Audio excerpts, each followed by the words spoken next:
এয়া আকাশবাণী তেজপুৰ আৰম্ভ কৰিবলৈ ওলাইছো স্বাস্থ্য সম্পৰ্কীয় আমাৰ অনুষ্ঠান স্বাস্থ্যধন। শ্ৰোতাসকল, এতিয়া হৈছে গ্ৰীষ্মকাল। গ্ৰীষ্মকালত ছালৰ বিভিন্ন ৰোগে দেখা দিয়ে। ৰ'দে পুৰা সমস্যা, ছালত কলা দাগ, ৰঙা দাগ, পিগমেণ্টেশ্যন আদি বিভিন্ন সমস্যাই দেখা দিয়ে। তদুপৰিও বানপানীৰ সমস্যাই জুৰুলা কৰিছে অসমৰ বিভিন্ন প্ৰান্তত, আৰু এই সময়ত দেখা পোৱা যায় ছালৰ বিভিন্ন ৰোগ। এইসমূহ সমস্যাৰ পৰা আমি কেনেধৰণে পৰিত্ৰাণ পাব পাৰোঁ, আজি স্বাস্থ্যধন অনুষ্ঠানত এই সন্দৰ্ভতে কথা পাতিম। লগতে আমি কথা পাতিম লেজাৰ থেৰাপিৰ বিষয়ে। লেজাৰ থেৰাপি চিকিৎসা পদ্ধতিনো কি, এই সম্পৰ্কেও আজি আমি শ্ৰোতাসকলক কিছু কথা জনাবলৈ চেষ্টা কৰিম। আৰু এই সন্দৰ্ভত জনাৰ বাবে আজি আমাৰ সৈতে আছে তেজপুৰৰ এগৰাকী চৰ্মৰোগ বিশেষজ্ঞ ডাক্তৰ মুনীন্দ্ৰ কুমাৰ চৌধুৰী। তেখেতে আজি আমাক এই বিভিন্ন সমস্যা সন্দৰ্ভত অৱগত কৰিব। ছাৰ, প্ৰথমতে আপোনাক ধন্যবাদ জনাইছো যে আপুনি ইমান ব্যস্ততাপূৰ্ণ সময়ৰ মাজত আমাক কিছু সময় দিলে। লগতে আপোনাক আমাৰ আজিৰ এই অনুষ্ঠানলৈ স্বাগতম জনাইছো। ধন্যবাদ। ছাৰ, যিহেতু আমি কথা কৈছোঁ গ্ৰীষ্মকালৰ কথা, আৰু এতিয়া গ্ৰীষ্মকালত দেখা যায় ছালৰ বিভিন্ন সমস্যা হয়, পিগমেণ্টেশ্যন হয়, ৰ'দে পুৰে। এনেধৰণৰ সমস্যাৰ পৰা যদি আমি পৰিত্ৰাণ পাব বিচাৰোঁ তেনেহ'লে আমি কি কৰিব লাগিব ছাৰ? গ্ৰীষ্মকালত হয় কি, ৰ'দটো বছৰটো সকলো মাহতে থাকে, কিন্তু গ্ৰীষ্মকালত অকণমান চোকা হয় ৰ'দটো ন। যদি দীঘলীয়া সময়ৰ কাৰণে ৰ'দত কাম কৰিব লগা হয় বা থাকিব লগা হয়, তেতিয়া কি হয়, লাহে লাহে আমাক ছালখনক ক্ষতি কৰে যদিহে আমি ঠিকমতে কেয়াৰ নলওঁ। কি ক্ষতি কৰিব পাৰে? প্ৰথমটো, দীৰ্ঘকালীনভাৱে যদি আমি ৰ'দত থাকোঁ, ছানবাৰ্ণ হোৱাৰ চান্স থাকে। এতিয়া ছানবাৰ্ণ হয়, সেইটোতো কমন ইছ্যু এটা। লাহে লাহে এজিং প্ৰচেছটো আৰম্ভ হৈ যায়, যিটো কয় প্ৰি মেচিয়ৰ এজিং। যদি কনষ্টেণ্ট যদি আমি ৰ'দত কাম কৰি থাকোঁ আৰু একো যত্ন নোলোৱাকৈ, একো কেয়াৰ নোলোৱাকৈ যদি কৰোঁ, প্ৰি মেচিয়ৰ এজিং এটা হয়। ফাইন লাইনছবিলাক আহি যায় মুখত, কম বয়সতে ৰিংকলছ আহি যায়, স্পটছ পৰে, এইবিলাক। আৰু ছানবাৰ্ণ যদি বেছিকৈ হ'ব লগা হয়, তেতিয়া কি হ'ব যে পেইন হ'ব, ৰেচেছ হ'ব, কিছুমান এনেকুৱা নানান ইছ্যু আহি পৰিব। সেইকাৰণে আমি সদায় যত্ন কৰিব লাগে যাতে মানে সূৰ্যই আমাক ইমান ক্ষতি কৰিব নোৱাৰে। সূৰ্যটো কোনেও বাধা দিব নোৱাৰে, বছৰৰ 12 মাহে থাকিব, কিন্তু আমিতো নিজে প্ৰটেকশ্যন ল'ব পাৰোঁ ন। সেইকাৰণে আমি সেইটো যত্ন কৰিব লাগিব। এতিয়া সেইটো কাৰণে আচলতে প্ৰথম কথা, আমি ভাল কোৱালিটিৰ ছানস্ক্ৰীণ লগাব লাগে। যেতিয়া আমি ওলাই যাম ঘৰৰ পৰা, ছানস্ক্ৰীণ লগাব লাগে। আনকি মই এইটো কওঁ যে ঘৰত থাকিলেও আমি ছানস্ক্ৰীণ লগাব লাগে। আমি বহুত মানুহে ভাবে যে বাহিৰলৈ ওলাই গ'লেহে ছানস্ক্ৰীণ লগাব লাগে, ঘৰত থাকিলে নালাগে। ঠিক তেনেকুৱা নহয়। আচলতে ঘৰত থাকিলেও ৰুমত UV লাইটটো সোমাই নহয়, ছানৰ যিটো ৰেজটো ৰুমতো সোমাই, নহ'লে গোটেই ঘৰলৈ অন্ধকাৰ হ'লে হয়। গতিকে সেইটোৱে আমাক ক্ষতি কৰি থাকে। জানিমাত আমি তাপটো নাপাওঁ, কিন্তু UV ৰেজটো আমি পাওঁ। গতিকে আমি ঘৰত থাকিলেও ছান প্ৰটেক্ট হৈ থাকিব লাগে। এইটো প্ৰথম কথা। দ্বিতীয় কথা, একেলেঠাৰে বহুত সময় ধৰি ৰ'দত কাম কৰিব নালাগে। কিছুমান মানুহ এনেকুৱা হয় যে ৰ'দত কাম কৰিবই লাগে, কিন্তু একেলেঠাৰে যেতিয়া বহুত সময় ধৰি কাম নকৰে, মাজতে ব্ৰেক ল'ব লাগে। কেনেকুৱা ব্ৰেক? কুল ব্ৰেক। তাৰমানে ঠাণ্ডা জেগালৈ গৈ কিছু সময় জিৰণি ল'লে, আকৌ আহিলে, মানে এনেকৈ কামটো কৰিব লাগে। তাৰমানে কণ্টিনিউৱাছলি নহয়, মাজে মাজে ঠাণ্ডা জেগাত গৈ অলপ সময় কেইমিনিটমান ৰেষ্ট ল'লে, আকৌ আহিলে, তেতিয়া ছানৰ এফেক্টটো কম হয়। আৰু প্ৰটেকশ্যন বাই ক্লথছ, আমি যিটো কাপোৰ পিন্ধিম, সেইটো সদায় মনত ৰাখিব লাগিব যে গৰম দিনত আমি 100% কটন পিন্ধিব লাগিব, কপাহী সূতাৰ কাপোৰ পিন্ধিব লাগিব বা লিনেন। একেবাৰে চিন্থেটিক কাপোৰ পিন্ধাটো উচিত নহয়। আৰু কাপোৰৰ ৰংটো অলপ পাতল ৰঙৰ হ'ব লাগে, ৱেইটটো কম হ'ব লাগে। কটন কাপোৰৰ ৱেইটটো কমেই হয় বাৰু। আৰু দ্বিতীয় কথা হৈছে কি, লুজ হ'ব লাগে। গাত একেবাৰে হেঁচা মাৰি ধৰা কাপোৰ পিন্ধিব নাপায়। এইখিনি বস্তু আমি প্ৰটেকশ্যন ল'ব লাগিব। ছানস্ক্ৰীণ, ক্লথটো এনেকুৱা। আৰু বহুতেতো টুপি ইউজ কৰে, হেট ইউজ কৰে, ভাল। আমি ছানগ্লাছ ইউজ কৰিব লাগে। প্ৰখৰ ৰ'দত ওলাই গ'লে আমি ছানগ্লাছ পিন্ধি যাব লাগে। এইখিনি মেইনলি মানিবলগীয়া কথা। আচলতে আমি ছালৰ কথা ক'লে কেৱল যে আমি ছানস্ক্ৰীমৰ ওপৰতে নিৰ্ভৰ কৰিম সেয়াও নহয়, আচলতে কাপোৰৰ লগতো কথা আছে। যিমানখিনি পাৰোঁ আমি ঢাকি থ'ব লাগে শৰীৰটো ৰ'দত। আৰু এতিয়া দিনকে দিনে যিহেতু আমি দেখিছোঁ ৰ'দৰ প্ৰকোপ কিন্তু বাঢ়ি গৈছে পূৰ্বৰ তুলনাত। এতিয়া গৰমটো বেছি হৈছে, আৰু সেয়া আমাৰ কাৰণে ক্ষতিকাৰক। UV ৰেৰ যিটো আপুনি কথা কৈছে, সেইটো ক্ষতিকাৰক। ছাৰ, এইখিনিতে আৰু এটি প্ৰশ্ন যে গৰম দিনত প্ৰায় দেখা যায় সকলোৰে ঘামচিৰ এটা সমস্যা হয়, দুৰ্গন্ধ এটা গাৰ পৰা ওলাই, ঘামৰ এটা দুৰ্গন্ধ হয়, বা বহুতৰে ভৰি গোন্ধায় গৰমত। এনেবোৰ সমস্যা প্ৰায়ে দেখা পোৱা যায়। এইবোৰ সমস্যাৰ পৰা আমি কেনেধৰণে পৰিত্ৰাণ পাব পাৰোঁ? সেইটো কাৰণেতো প্ৰথমতে আমি নিজক একদম পৰিষ্কাৰ পৰিচ্ছন্ন কৰি ৰাখিব লাগিব। যিসকলে এনেকুৱা কাম কৰে যে বহুতবাৰ দিনটোত ঘামে, ঘামত ভিজা কাপোৰ বহুত সময় ধৰি পিন্ধি থাকিব লগা হয়, তেওঁলোকৰ এইবিলাক বেছিকৈ হয়। সেইকাৰণে বেছি ঘামত ভিজাৰ পিছতে এবাৰ গা ধুই দিব লাগে। এণ্টিবেক্টেৰিয়েল চাবোন পোৱা যায়, আজিকালি ফুলফ এইবিলাক বজাৰত পোৱা যায়। এণ্টিবেক্টেৰিয়েল চাবোন ইউজ কৰিব লাগে, এণ্টি ফাংগাল চাবোন পোৱা যায়, সেইবিলাক ইউজ কৰি গা ধুব লাগে। আৰু হেভি যেতিয়া এক্সাৰচাইজ কৰে, যিবিলাক ল'ৰা ছোৱালী জিমত যায়, হেভি এক্সাৰচাইজ কৰি বহুতে কি কৰে, ঘৰলৈ নাহি বাহিৰতে থাকি যায়, কথা পাতি পেলাই বহুত সময় তেওঁলোকে থাকি যায়। তেওঁলোকে আচলতে জিমত যোৱা তেওঁলোকৰ এক্সাৰচাইজ শেষ কৰি পেলাই ঘৰলৈ আহি পেলাই তেওঁলোকে গা ধুই পেলাই কমপ্লিট কাপোৰটো বদলাই দিব লাগে। যেইবাৰ গা ধুব দিনটোত সেইবাৰে কাপোৰ সলাব লাগিব, আৰু 100% কটন পিন্ধিব লাগিব। লুজ আৰু মানে কটন কাপোৰ পিন্ধিব লাগিব আৰু খোৱা বোৱাৰো কিবা আছে নেকি খোৱা বোৱা আছে খোৱা বোৱা কেনেকুৱা যিসকলে নিজে গম পায় যে মই খুব ঘামো বা মোৰ ঘামটো অলপ দুৰ্গন্ধ হয় মোৰ ঘামত তেওঁলোকে বেছি কেয়াৰ কৰিব লাগিব খোৱা বোৱা তেওঁলোকে অতিমাত্ৰা অইলি আৰু স্পাইচি ফুডটো বাদ দিব লাগিব আৰু যদি তেওঁলোকৰ কিবা টেনশ্যন আছে যদি তেওঁলোক খুব ঘনে ঘনে উত্তেজিত হয় সেই বস্তু তেওঁলোকে কণ্ট্ৰল কৰিবলৈ চেষ্টা কৰিব লাগিব কাৰণ যিমান টেনশ্যন ল'ব যিমান উত্তেজিত হ'ব ঘাম সিমানে বেছি হ'ব আৰু যিমান বেছি ঘামিব সিমানে তেওঁলোকৰ নিজৰে অস্বস্তি লাগিব আৰু দুৰ্গন্ধও বেছি হ'ব গতিকে তেওঁলোকে গা ধুব আজিকালি বহুত প্ৰডাক্ট পোৱা যায় গা ধুওঁতে কিছুমান প্ৰডাক্ট ইউজ কৰে যিবিলাকে মানে ঘামটো অলপ কমাই দিয়ে এলুমিনিয়াম ক্লৰাইড থাকে এইবিলাকত টি ট্ৰী অইল থাকে বেকিং চ'ডা থাকে প্ৰডাক্টবিলাকত সেইবিলাকৰ ঘামটোৰ পৰিমাণটো অকণমান কমি যায় আৰু দ্বিতীয় কথা ডিঅ'ড্ৰেণ্ট ইউজ কৰিব লাগিব কিন্তু আচল কথা কি এইবাৰ আমি যিয়ে নকৰোঁ কিয় মূল কথা হৈছে কি পৰিষ্কাৰ পৰিচ্ছন্নতা যিমান বেছি ঘামিব তেওঁ সিমানবাৰ গা ধুব আৰু চবতকৈ ইণ্টাৰেষ্টিং কথাটো হ'ল ভাবিকে গৰম দিনত একদম ঠাণ্ডা পানীৰে গা ধুব লাগে আচলতে নহয় অকণমান কুহুমীয়া গৰম পানীৰে গা ধুলে বেছি কাম দিয়ে এইটো এটা কথা আচলতে ছাৰে খুব ভাল কৈছে যে এই কথাটো আমি বহুতে নাজানো গৰমত আমি ঠাণ্ডা পানীয়েই ব্যৱহাৰ কৰোঁ বা বহুতে এনেকুৱা কৰোঁ পানীখিনি গৰম হৈ আছে কাৰণ এতিয়া সকলোৰে ঘৰে ঘৰে টেংকি আছে তেওঁলোকে হয়তো বৰফ পেলাই লয় কেইটুকুৰামান তাৰপিছত সেই পানীৰে গা ধুৱে সেয়া নিশ্চয়কৈ ছালৰ কাৰণে উপযোগী নহয় নহয় মানে মানুহে কয় যে ঠাণ্ডা পানীৰে গা ধুলে গা ধোৱাৰ যিটো মানে আনন্দ নাপাওঁ কিন্তু আনন্দ চাই নহ'ব নহয় শৰীৰটো চাব লাগিবতো ছালখন চাব লাগিব মই নিজে এডভাইচ কৰোঁ যে মোৰ ফালৰ পৰা সামান্য কুহুমীয়া গৰম পানী ইউজ কৰিলে ভাল হয় গৰমটো কেনেকুৱা ঠাণ্ডা দিনত যে কুঁৱাৰ পানী তুলি অকণমান গৰম হৈ নাথাকে জানো ঠাণ্ডা দিনৰ পানী সেই গৰমৰ পানী ইউজ কৰিব লাগে আচলতে আজিকালি এণ্টিবেক্টেৰিয়েল চাবোন ওলাইছে এণ্টি ফাংগেল চাবোন ওলাইছে কাৰণ গৰম দিনত ফাংগেল ইনফেকশ্যন মানুহ খুব হয় যিটো আমাৰ খৰ বুলি কোৱা হয় খুব হয় ফাংগেল ইনফেকশ্যনটো গতিকে সেইটো হোৱাৰ আগৰ পৰা যত্ন কৰিব লাগিব সেইটো হোৱাৰ মূল কাৰণেই হৈছে অত্যধিক ঘাম গৰম ঘাম চিন্থেটিক কাপোৰ এই তিনিটা যদি শৰীৰত থাকে একেলগে সেইটো হোৱাৰ খুব চান্স থাকে দ্বিতীয়তে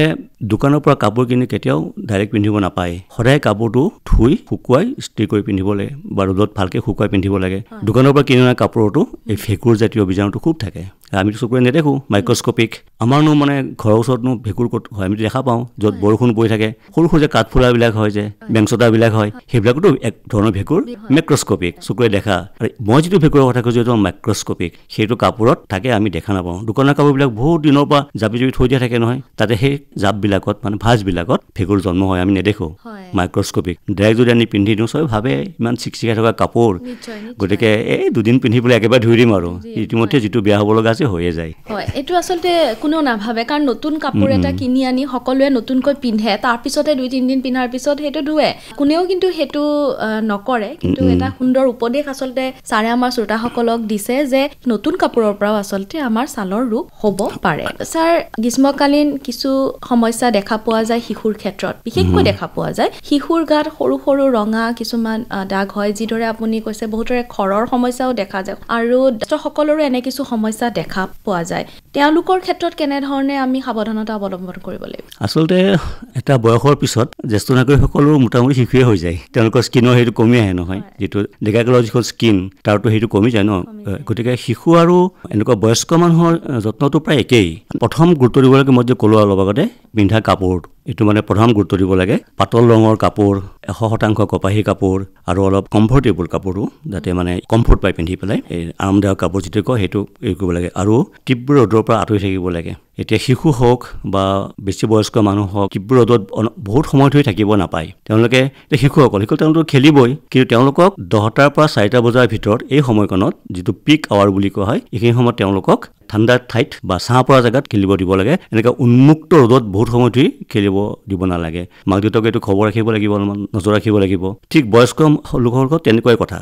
বহুত সময় ধৰি যায় তেওঁলোকে ৰ'দত কোনো কাম কৰি নাথাকে মই অলপতে কৈছিলোঁ যে বিৰতি ল'ব লাগে বিৰতি লৈ ছাঁত গুচি যাব লাগে ছাঁত থাকিলে 10-15 মিনিটমান আকৌ আহি ধৰক 20-25 মিনিট কাম কৰিলে তেতিয়া ইমান ক্ষতি নহয় সদায় মনত ৰাখিব ছালৰ যিকোনো ক্ষেত্ৰত আটাইতকৈ ইম্পৰ্টেণ্ট কথা পৰিষ্কাৰ পৰিচ্ছন্নতা যিয়ে চাফ চিকুণে থাকিব নোৱাৰে তেওঁলোকৰ এখন সুস্থ এখন ভাল ছাল কেতিয়াও নাপায় তেওঁলোক চালেও দিগদাৰ দিব কিবা নহয় কিবা এটা অসুবিধা দিয়ে থাকিব তাৰমানে গতিকে পৰিষ্কাৰ পৰিচ্ছন্নতা এতিয়া সুষম আহাৰ আৰু এটা কথা এক্সাৰচাইজ সৰু সৰু ল'ৰা ছোৱালীবিলাকে খেলে কিন্তু খেলিলে কি হয় ব্লাড চাৰ্কুলেশ্যনটো বাঢ়ে ব্লাড চাৰ্কুলেশ্যন বেছি হ'লে ছালখন নিউট্ৰিশ্যনটো ভালকৈ পায় তেতিয়া তেওঁলোকৰ ছালটো ভালে থাকে তেনেকৈ বয়স্ক মানুহেও তেওঁলোকৰ বয়স অনুযায়ী এয়া কৰিব লাগে আৰু যদি টেনশ্যন থাকে খুব টেনশ্যন থাকে টেনশ্যনটো এৰিবৰ কাৰণে তেওঁলোকে মেডিটেশ্যনৰ অভ্যাস কৰিব পাৰে যোগাভ্যাস কৰিব পাৰে প্ৰাণায়াম কৰিব পাৰে এইবিলাক কৰিলেও টেনশ্যন মুক্ত হ'ব আৰু টেনশ্যন মুক্ত হ'লেও তেওঁলোকৰ অত্যধিক ঘামৰ প্ৰৱণতা কমি যাব আৰু ছালখন মসৃণ হ'ব আৰু সদায় বয়স্ক মানে মনত ৰাখিব লাগিব যে আমি ছালখন শুকাবলৈ নিদিওঁ এতিয়া গৰম দিনতো ইমান ঘামোৱা দিনতো বহুতৰ ছালখন শুকান থাকে বিশেষকৈ ভৰিবিলাক বা হাতবিলাক শুকান থাকে তেওঁলোকে কি কৰিব বয়স্ক মানে নাৰিকল তেল ঘঁহিব পাৰে সহজতে পোৱা সহজ নাৰিকল তেল খুব ভাল ময়শ্চাৰাইজাৰ আৰু চবতকৈ পানী আমি যেতিয়া গা ধুব নহয় এতিয়া পানীও কিন্তু এটা নেচাৰেল ময়শ্চাৰাইজাৰ সামান্য ময়শ্চাৰাইজিং পানীও কৰে তাৰ উপৰি যিসকলৰ বেছি শুকান হয় তেওঁলোকে নাৰিকল তেল ব্যৱহাৰ কৰিব পাৰে আৰু আজিকালি বজাৰত ময়শ্চাৰাইজাৰ এভেইলেবল কিন্তু এটা কথা মনত ৰাখিব লাগিব গৰম দিনত যিটো ময়শ্চাৰাইজাৰ ব্যৱহাৰ কৰিব সাধাৰণতে অইল ফ্ৰী হ'ব লাগে ময়শ্চাৰাইজাৰটো নন কমেডোজেনিক কমেডোজেনিক ময়শ্চাৰাইজাৰবিলাকে কি কৰে ছালৰ ফুটাবিলাক প'ৰ্ছবিলাক ব্লক কৰি দিয়ে ক্লগ কৰি দিয়ে কৰিলে কি হয় বিভিন্ন ধৰণৰ সৰু সৰু খামুচি নিচিনা বস্তু ওলায় এইখিনিৰ পৰা খজুৱতি হয় লাহে লাহে বাহিৰৰ পৰা বীজাণু লাগি পেলাই তাক আকৌ বেছি কমপ্লিকেটেড কৰি দিব পাৰে সেইকাৰণে যত্ন কৰিব লাগিব যাতে মোৰ ছালখন মই প্ৰয়োজনতকৈ বেছি যাতে শুকাবলৈ নিদিওঁ ছাৰ এতিয়া হৈছে বানপানীৰ সময় বানপানীৰ সময়ত এতিয়া দেখা যায় যে যিসমূহ লোক বানপীড়িত অঞ্চলত আছে তেওঁলোকৰ ছালৰ বিভিন্ন ৰোগ হয় এই সময়ত এনে সময়ত তেওঁলোকে এই ৰোগসমূহৰ পৰা পৰিত্ৰাণ পাবলৈ কেনেধৰণে সাৱধানতা অৱলম্বন কৰিব লাগিব আৰু যিহেতু তেওঁলোক মথাউৰিত থাকিবলগীয়া হয় পোহনীয়া জন্তুৰ লগত তেওঁলোকে থাকিবলগীয়া হয় বহু ছালৰ ৰোগ তাৰ পৰাও বিয়পি আহে কেনেধৰণৰ সাৱধানতা তেওঁলোকে অৱলম্বন কৰিব লাগে আচলতে প্ৰশ্নটোৰ মাজতে যিখিনি সাৱধানতা ল'ব লাগে ওলাইহে আছে আচলতে প্ৰথম কথা এতিয়া বানপীড়িত ৰাইজসকলে পৰিষ্কাৰ পানী নাপায় গা ধুবলৈ বহুত সময়ত বানৰ পানীৰেই বান ব্যৱহাৰ কৰিব লগা হয় তেখেতসকলেতো যিবিলাক কেম্পত থাকে যিমানখিনি মানুহ থাকিব তাতকৈ বেছি মানুহ থাকে কেম্পত আৰু তেতিয়া কি হয় যদি ঠিকমতে গা ধুবলৈ নাপায় শৰীৰটো পৰিচ্ছন্ন কৰিবলৈ নাপায় তেওঁলোকৰ ফাংগেল ইনফেকশ্যন হ'বই হ'ব তাৰমানে যিটো আমি খৰ বুলি কওঁ তাৰমানে সহজ ভাত খৰ বুলি কওঁ ফাংগেল ইনফেকশ্যন তেওঁলোকৰ খুব কমন সেইটো হয় মেইনলি গাৰ ঘাম গাতে শুকোৱাৰ কাৰণে কোনোবা পানীত তিতিলে তেনেকৈ কাপোৰ পিন্ধি থাকিলে মথাউৰিত থাকিলে বা কেম্পত থাকিলে ইমানটো কাপোৰ নাথাকে ন সদায় থাকিব দিনটো ৩-৪বাৰ কিন্তু ৰ'দটো থাকিবই ন গাৰ ঘামত ভিজা কাপোৰ গাতে শুকাই তেনে কেইবাবাৰো হয় অৱশেষত গৈ এই ফাংগেল ইনফেকশ্যনটো হয় যিটো ভেঁকুৰ জাতীয় বীজাণুৱে যিটো কৰে ফাংগেল ইনফেকশ্যন সেইটো হয় এইটো একেবাৰে কমন তাৰমানে আৰু দ্বিতীয় কমন হ'ল কি এটা স্কেবিছ বুলি বেমাৰ যিটো আমি খজুৱতি বেমাৰ বুলি কওঁ কাৰোবাৰ যদি খজুৱতি বেমাৰ থাকে আৰু যদি একেলগে কেম্পত থাকে বা কাপোৰ কানি একেখন টাৱেল বা একেখন গামোচা ব্যৱহাৰ কৰে খুব অতি মাত্ৰা খুচুৰা বেমাৰ এইটো সেইকাৰণে স্কেবিছৰ প্ৰাদুৰ্ভাৱ মানে কেম্পবিলাকত খুব দেখা যায় আগতে যেতিয়া চৰকাৰী চাকৰিত মই আছিলোঁ তেনেকুৱা মানে বানপীড়িত কেম্পত আমি যাওঁ ট্ৰিটমেণ্ট দিবৰ কাৰণে তেতিয়া চবতকৈ বেছি পাওঁ ফাংগেল ইনফেকশ্যন আৰু স্কেবিছটো আৰু কাৰোবাৰ যদি আগৰ যদি এক্সিমা বেমাৰ আছিলে যিটো বেচু বুলি কয় সেইটো ফ্লেয়াৰ আপ কৰে তাৰমানে পটককৈ বাঢ়ি যায় তাৰমানে লেতেৰা পানী লাগি বাঢ়ি যায় এতিয়া খেতি পথাৰত যিবিলাক পেষ্টিচাইড ইউজ কৰে পেষ্টিচাইডবিলাক মিহলি হয় পানীত সেই পানীত যদি অনবৰত লাগি থাকে ভৰিত তেতিয়া তাৰ পৰাও ছালৰ বেমাৰ হ'ব পাৰে ডাৰ্মেটাইটিছ হ'ব পাৰে এলাৰ্জিক কণ্টেক্ট ডাৰ্মেটাইটিছ হয় গতিকে এই ধৰণৰ কথা এতিয়াতো মানিবওতো পাৰিব লাগিব ন কেনেকৈ পাৰিব ইমান বেছি মানুহ থাকে কেম্পত থেপা থেপিকৈ থাকিব লগা হয় বা মথাউৰিৰ উন্মুক্ত ৰ'দত থাকে দিনটো ঘামত ভিজি থাকে গতিকে কথাখিনি তেওঁলোকে ক'ব পাৰি কিন্তু সেইটো ঘৰত গৈ তেওঁলোকে যেতিয়া বানপানী আঁতৰিব ঘৰলৈ যাব তেতিয়াহে তেওঁলোকে ভালকৈ মানিব পাৰিব তথাপি যদি অন্ততঃ গামোচাখন বা টাৱেলখন যদি প্ৰত্যেকটো নিজৰ নিজৰ ব্যৱহাৰ কৰে তেতিয়াও বহুত মানে হয় অন্ততঃ স্কেবিছ বেমাৰটো ইমান নিবিয়পে এতিয়া কাৰোবাৰ যদি স্কেবিছ থাকে তেওঁলোকৰ লগত কোনো একেলগে খোৱা উচিত নহয় তাৰমানে স্কেবিছটো তেওঁলোকৰ এইটো বিয়পিবই তাৰমানে যেতিয়া আমি স্কেবিছ বেমাৰৰ পৰা আমি সদায় এটা ফেমিলি হিষ্ট্ৰী সুধোঁ ঘৰত আৰু কাৰ আছে বস্তুটো দেখা যায় যে দেখুৱাবলৈ আহে এজনক কিন্তু দেখা যায় ঘৰত চবৰে আছে গতিকে আমি চবৰে ট্ৰিটমেণ্ট দি দিওঁ একেলগে তেতিয়া ভাল হৈ গ'লে ভাল হৈ যাব স্কেবিছ বেমাৰ ভাল কৰি একেবাৰে টান নহয় 3-4 দিন ভাল হৈ যায় কিন্তু যিটো নিয়মত লগাব লাগিব ঔষধবিলাক সেনেকৈ কৰিব লাগিব গতিকে এইটো আচলতে প্ৰিভেনশ্যন মেইনলি প্ৰিভেনশ্যন ইনফেকশ্যনৰ যেতিয়া আমি সুযোগ দিম সংস্পৰ্শত আহিম আমি তেতিয়া ইনফেকশ্যনটো হ'বই ন গতিকে আমি জানি বুজি যদি তেওঁলোকক যদি মেডিকেল কেম্পবিলাকত যদি শিক্ষিত কৰা যায় যে আপোনালোকে এটাৰ 10-12 দিন কেম্পত থাকিব লাগিব গতিকে আপোনালোকে এইখিনি মানি চলিব যদি আপুনি গা ধুব ভাল পানী পাইছে আপুনি দিনটোত 2-3 বাৰ গা ধুই দিব কাপোৰ বদলাই দিব কটন কাপোৰ পিন্ধিব চিন্থেটিক নিপিন্ধিব এইখিনি বস্তু যদি তেওঁলোকে মানে তেতিয়াও বহুতখিনি বেমাৰৰ পৰা তেওঁলোকে হাতে থাকিব পাৰিব আপুনি কৈছে কেনেধৰণৰ আমি সাৱধানতা অৱলম্বন কৰিব লাগে বানপীড়িত সকলে কেনেধৰণৰ অৱলম্বন কৰিব লাগে সাৱধানতা এতিয়া বহুতে হয়তো এখন ফাৰ্মাসীত গৈ কিনৰ এটা ঔষধ কিনিব নোৱাৰিবও পাৰে আৰ্থিকভাৱে তেওঁলোকে সচ্ছল নহবও পাৰে যদি আমি ভাবো ঘৰুৱাভাৱে আমি যদি প্ৰাকৃতিকভাৱে ঘৰতে কিছু ছালৰ যত্ন ল'ব বিচাৰো তেনেহলে কেনে ধৰণৰ উপায় আছে প্ৰথম কথা হৈছে কি চাফ চিকুণ হৈ থাকিবৰ কাৰণে কোনো পইচাৰ প্ৰয়োজন নাই সেইটো আমি প্ৰথমে শিক্ষিত হ'ব লাগিব যে মই যিমানে পৰিষ্কাৰ পৰিচ্ছন্নতা বজাই ৰাখিম সিমানে মোৰ পৰা ছালৰ ৰোগ দূৰত থাকিব তথাপিও ছানবাৰ্ণটো হ'ব ৰ'দত কাম কৰিলে। এতিয়া ঘৰত যদি একো তেনেকুৱা নাই ছানবাৰ্ণ হৈছে লগাবৰ কাৰণে, তেতিয়াহ'লে এল'ভেৰা যদি কাৰোবাৰ ঘৰত গছ আছে, এল'ভেৰা জেলটো উলিয়াই জেলটো সানিব পাৰে। এটা সুন্দৰ এটা মানে এফেক্ট এটা আছে, চুথিং এফেক্ট এটা আছে, যিটো কয় জুই পেলাই দিব তেনেকুৱা। আৰু এল'ভেৰাৰ সেই জেলটো কোনো ধৰণৰ ছাইড এফেক্ট নহয়, সেইটো ইউজ কৰিব পাৰে। বা ঘৰত আমাৰ তিয়ঁহ থাকে নহয়, তিয়ঁহৰ জুচ উলিয়াই জুচটো সানিব পৰা যায়, বা শ্লাইচ কৰি পেলাই আমি মুখত আমি লেপ দিব পাৰোঁ। ছানবাৰ্ণ যদি হৈছে বেছিকৈ সেইটো কৰিব পাৰোঁ। আৰু সৰুৰ পৰা আমি চবেই জানো নিমটোতো বহুতৰ ঘৰত গছ ওচৰ আছে, আৰু আজিকালি নিমৰ অইল পোৱা যায়, নিম অইল ব্যৱহাৰ কৰিব পাৰে, নিমৰ পাউডাৰ পোৱা যায়। এতিয়া খুব যে এডভাৰটাইজ কৰে চুঠল বুলি এটা, হয়নে? তেওঁলোকে ডিমাণ্ড কৰে যে তাত নিম থাকে বুলি। ভাল কথা, যদি নিম থাকে নিশ্চয় উপকাৰ পাব। নহ'লে আমি নিজৰ ঘৰত আমাৰতো তাহানিৰ পৰা আমি শুনি আছোঁ ন, কিবা এটা ছালৰ বেমাৰ হ'লে যে নিম পানী মানে কি পাতটো দি পেলাই উতলাই পেলাই যে তাৰ পানীটোতে গা ধুৱে যে, এইটো এটা সুন্দৰ ব্যৱস্থা। নিমটো মানে সদায় এণ্টিবেক্টেৰিয়েল আৰু এণ্টিফাংগেল দুটা তাৰ এফেক্ট আছে, খুব ভাল এফেক্ট আছে নিমৰ। গতিকে সেইটো আমি যদি ইউটিলাইজ কৰিব পাৰোঁ। দ্বিতীয়তে হালধি চবৰ ঘৰতে থাকে নহয় জানো, হালধিটোও আমি ইউজ কৰিব পাৰোঁ এণ্টি ইনফ্লামেটৰী আৰু এণ্টি অক্সিডেণ্ট প্ৰপাৰ্টি হিচাপে এইটো পাৰোঁ। আৰু সৰুৰ পৰা আমি পাইছোঁ গোলাপ জল, সেই গোলাপ জলত যিটো বজাৰত কিনিব পাৰে তাত কিমান গোলাপৰ হেৰি থাকে নাজানো, কিন্তু হ'লেও তাৰ এটা লগাই এটা চুথিং এফেক্ট এটা পাব, চুথিং আৰু এটা কুলিং এফেক্ট এটা পাব গোলাপ জল লগালে। তো এইখিনিয়ে মেইনলি মানে মই ক'লোঁ। এটাতো এল'ভেৰা ক'লোঁ, তিয়ঁহ ক'লোঁ, নিম ক'লোঁ, হালধি ক'লোঁ, আৰু এটা ক'লোঁ প্ৰথমে কৈছিলোঁ যে নাৰিকল তেলটো এইটো খুব ভাল এটা মানে লাইট মইশ্চাৰাইজাৰ, যিটোৱে মানে স্কিনত মুখৰ কথা নহয় বাকী এটা কৈছোঁ ক্লগিং নকৰে, মানে প'ৰ্চবিলাক বন্ধ কৰি নিদিয়ে। নাৰিকল তেলটোৱে খুব ভাল মইশ্চাৰাইজাৰ, বিশেষকৈ অলপ বয়সীয়া মানুহৰ কাৰণে আৰু সৰু শিশুৰ কাৰণে খুব ভাল মইশ্চাৰাইজাৰ। যি ছাৰে কৈছে আচলতে এনেবোৰ সকলো বস্তুৱে আচলতে আমাৰ ঘৰত উপলব্ধ, আৰু সেই সামগ্ৰীসমূহৰ দ্বাৰা আমি ঘৰতে আমাৰ ছালৰ যতন ল'ব পাৰোঁ। আমি আমাৰ ছালখন ধুনীয়া কৰি ৰাখিব পাৰোঁ, বিভিন্ন সমস্যাৰ পৰা যাতে নপৰে, বিভিন্ন সমস্যাত সেই পদ্ধতি আমি ঘৰতে কৰি ল'ব পাৰোঁ। ছাৰ, ছালৰ বিভিন্ন কথা পাতিছোঁ। বৰ্তমান সময়ত দেখা পোৱা গৈছে লেজাৰ থেৰাপি, আধুনিক যুগৰ বুলিয়ে কওঁ, আধুনিকতাৰ এটা পৰশ লেজাৰ থেৰাপি বহুতে এতিয়া ব্যৱহাৰ কৰা দেখিবলৈ পোৱা গৈছে। লেজাৰ থেৰাপিটোনো কি আৰু কেনেধৰণে চিকিৎসা কৰা হয় আচলতে? লেজাৰ দুই ধৰণৰ থাকে, এটা এবলেটিভ আৰু নন এবলেটিভ। মানে এতিয়া নন এবলেটিভ লেজাৰটো বেছি থেৰাপিত ইউজ কৰা হয়। কাৰণ এবলেটিভ লেজাৰটো হ'ল কি, যিটোবিলাক সৰু সৰু চাৰ্জাৰী কৰিব পাৰি বা ডাঙৰ চাৰ্জাৰী কৰিব পাৰি, সেইবিলাক এটা বেলেগ চেপ্টাৰ। আৰু এতিয়া লেজাৰ বহুত ধৰণৰ থাকে। আমি ইউজ কৰা লেজাৰবিলাকে এটা লেজাৰে চব কাম কৰিব নোৱাৰি, মানে বিভিন্ন ধৰণৰ থেৰাপি দিয়া হয় বিভিন্ন মানুহৰ প্ৰয়োজনত। গতিকে চবৰে প্ৰয়োজনটো একে নহয়, গতিকে এটা লেজাৰ দি চব কাম কৰিব নোৱাৰি। এতিয়া মানে কেইবাটাও লেজাৰ লাগে। সেইকাৰণে আটাইতকৈ কমন মানে লেজাৰ থেৰাপিৰ কাৰণে যিবিলাক আহে, এই যে মুখত যে মানুহৰ মেলাজমা হয়, ক'লা পৰে মেলাজমা, ফ্ৰেকেলছ হয়, সৰু সৰু মানে ফুটফুট ক'লা ফুটফুট হয় যে, বহুত ফ্ৰেকেলছ হয়। আৰু তাৰপিছত এই স্পট পৰে যে, যিবিলাক বয়স হ'লে যে এটা যে স্পট পৰে, মুগা বৰণীয়া এনেকুৱা ধৰণৰ স্পট পৰে নহয়, এইবিলাক হ'ল কি মেডিচিনেল ট্ৰিটমেণ্ট দি পেলাই পূৰা ভাল কৰিব নোৱাৰি, বিকজ ফ্ৰেকেলছ কেতিয়াও ভাল কৰিব নোৱাৰি। আৰু মেলাজমাটো মেডিচিনেল ট্ৰিটমেণ্ট এটা লেভেললৈ ভাল কৰিব পাৰি। যদিহে মেলাজমা ৰোগটো ছালৰ যদি অকল ওপৰৰ তৰফটোত থাকে মাত্ৰ, তেতিয়াহ'লে সেইটো মেডিচিন দি ভাল কৰিব পাৰি, লগাই পেলাই বা মেডিচিন খাব দি। কিন্তু যদি ভিতৰত থাকে ছালৰ যিটো মেইন যিখন ছাল, আমি যিখন ছাল সাধাৰণতে চকুৰে দেখি থাকোঁ, সেইটোতো আমাৰ আউটাৰ লেয়াৰটো মাত্ৰ, আচল ছালখন তাৰ ভিতৰত থাকে। তাৰ পৰা যদি মেলাজমাটো ৰংটো আহিছে ক'লা ৰংটো, তেতিয়াহ'লে বাহিৰত আমি যিমান দামী যিমান ভালকৈ নলগাওঁ কিয় কেতিয়াও নাযায় ভিতৰৰ পৰা, টেম্পৰেলি কমিব আকৌ ওলাই আহিব। সেইকাৰণে এইটোত লেজাৰ খুব ভাল কাম কৰে। এইটো মানে কিউ চুইটছ লেজাৰ এটা আছে, Q switched laser, ND YAG laser. Q switched লেজাৰৰ ভিতৰত আকৌ অলপ উচ্চ খাপৰ পিক' লেজাৰ। পিক' লেজাৰটো খুব ফাষ্ট। এতিয়া পিক' লেজাৰ দি মানে এইবিলাক কাম কৰিব পাৰি, কিন্তু এটা ছেশ্যনত নহ'ব। এতিয়া যাৰ যিমান বেছি আছে, বেছি ছেশ্যন লাগিব। তথাপি যদি কোনোবাই মুখত খুব পুৰণা মেলাজমালৈ আহিছে, যে বহুত কিবা কিবি কৰি মানে ভাগৰি গৈছে, একো ভাল নহয় আৰু এটা লেভেললৈ হয় আকৌ হৈ যায়, তেতিয়া তেওঁলোকৰ যেতিয়া আহে, তেতিয়া আমি কওঁ যে কমেও 4টাৰ পৰা 8টা ছেশ্যন লাগিব পাৰে। কিন্তু চব সেইটা 8টা ছেশ্যন নালাগে। আৰু কি কাৰণে আহে, বহুতে তুলসী পাত থাকে, বৰ বেয়া জাত থাকে কিছুমান তুলসী পাত মুখত থাকে, সেইটো এটা অশান্তি থাকে যে তুলসী পাতটো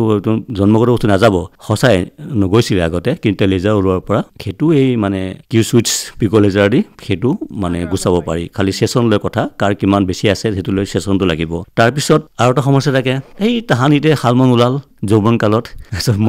পিছত এতিয়া চাকৰি বাকৰি কৰিলে, 36-37 ইয়াৰ্ছ হ'ল, মুখখন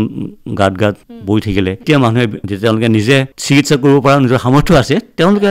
বিচাৰি আহে যে এইটোতো ঔষধটো বহুত লগালোঁ, তাহানিতে মানে কোন লৰচৰ নহ'লে থাকি গ'ল এইখিনি দাগ। সেই দাগবিলাক লেজাৰ দি বহু পৰিমাণে নাইকিয়া কৰিব পাৰি। 100% বুলি নকওঁ, কিন্তু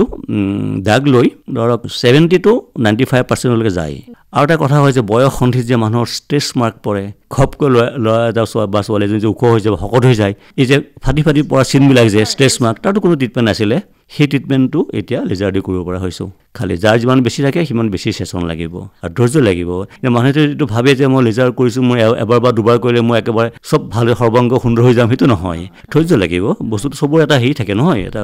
মেথড থাকে কৰা সেইমতে ধৈৰ্য ৰাখিব লাগিব আৰু যিবিলাক এক্সিডেণ্টেল পষ্ট এক্সিডেণ্টেল যিবিলাক পষ্ট ট্ৰমেটিক স্কাৰ বুলি কয় এক্সিডেণ্ট হ'ল ভৰি ভাঙিলে কিবা কিবি হ'ল এইবিলাক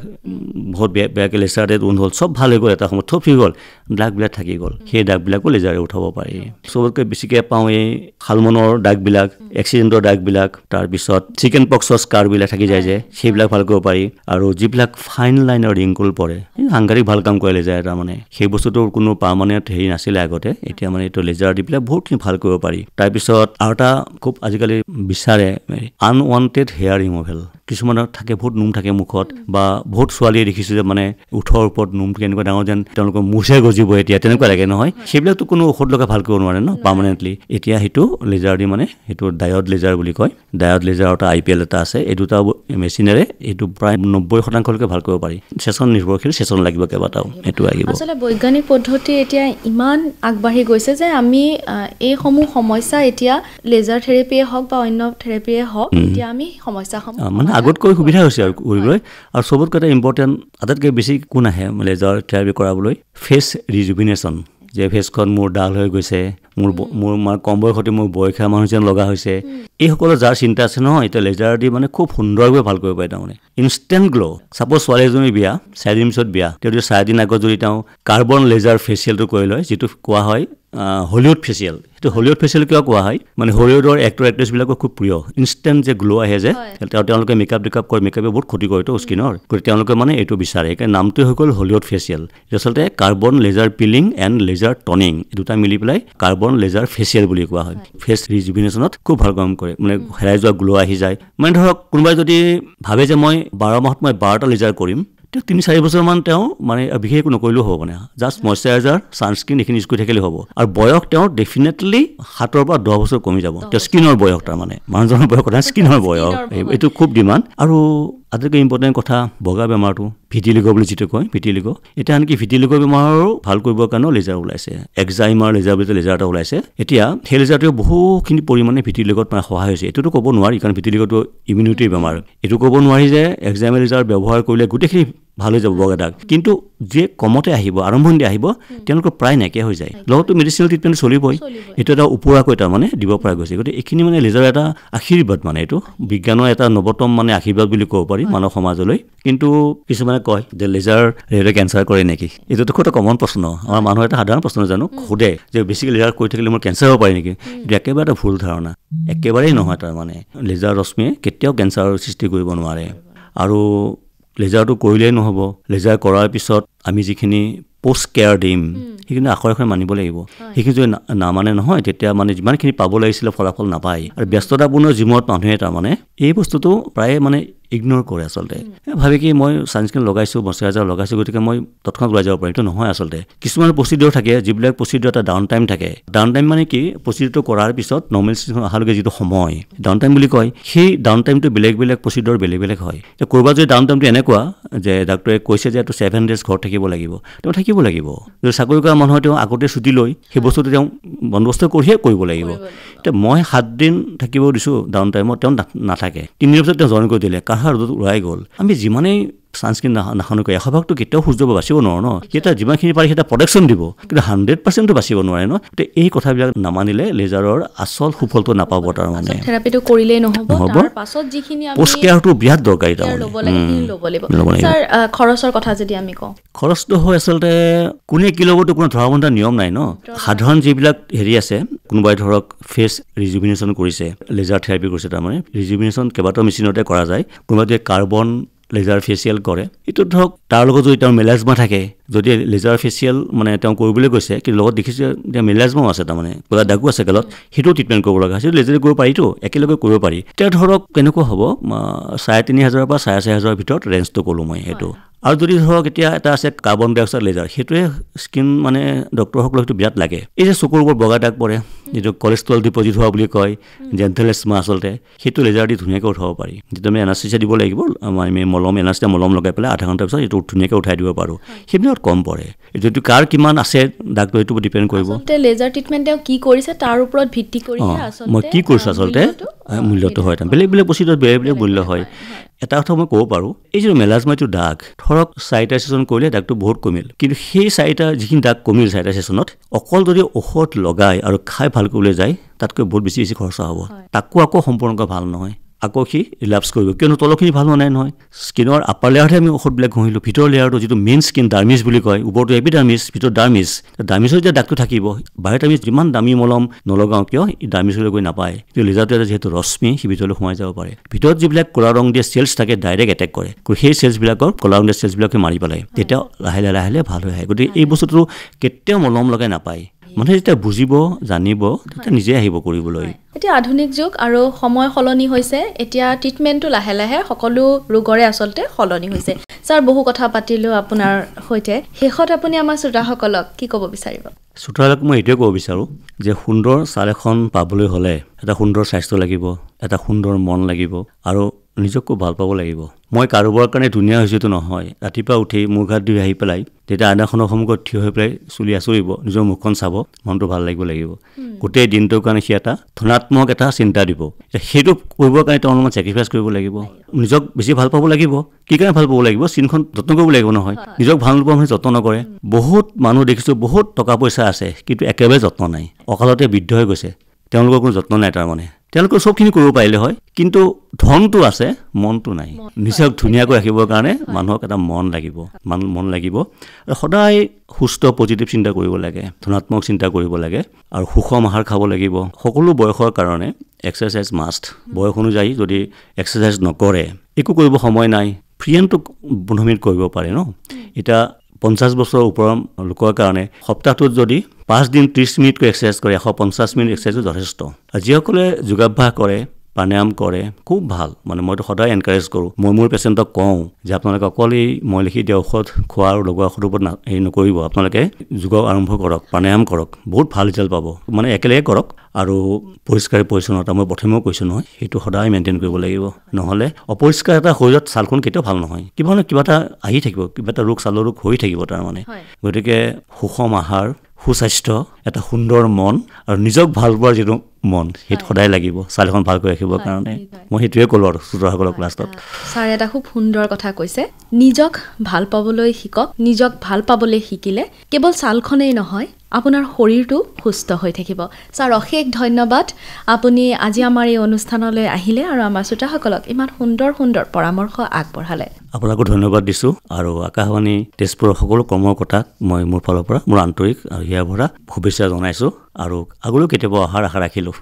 শ্ৰোতাই ইমান পৰে স্বাস্থ্যধন অনুষ্ঠানটি শুনিলে আজি এই অনুষ্ঠানত অংশগ্ৰহণ কৰিলে তেজপুৰৰ এগৰাকী চৰ্মৰোগ বিশেষজ্ঞ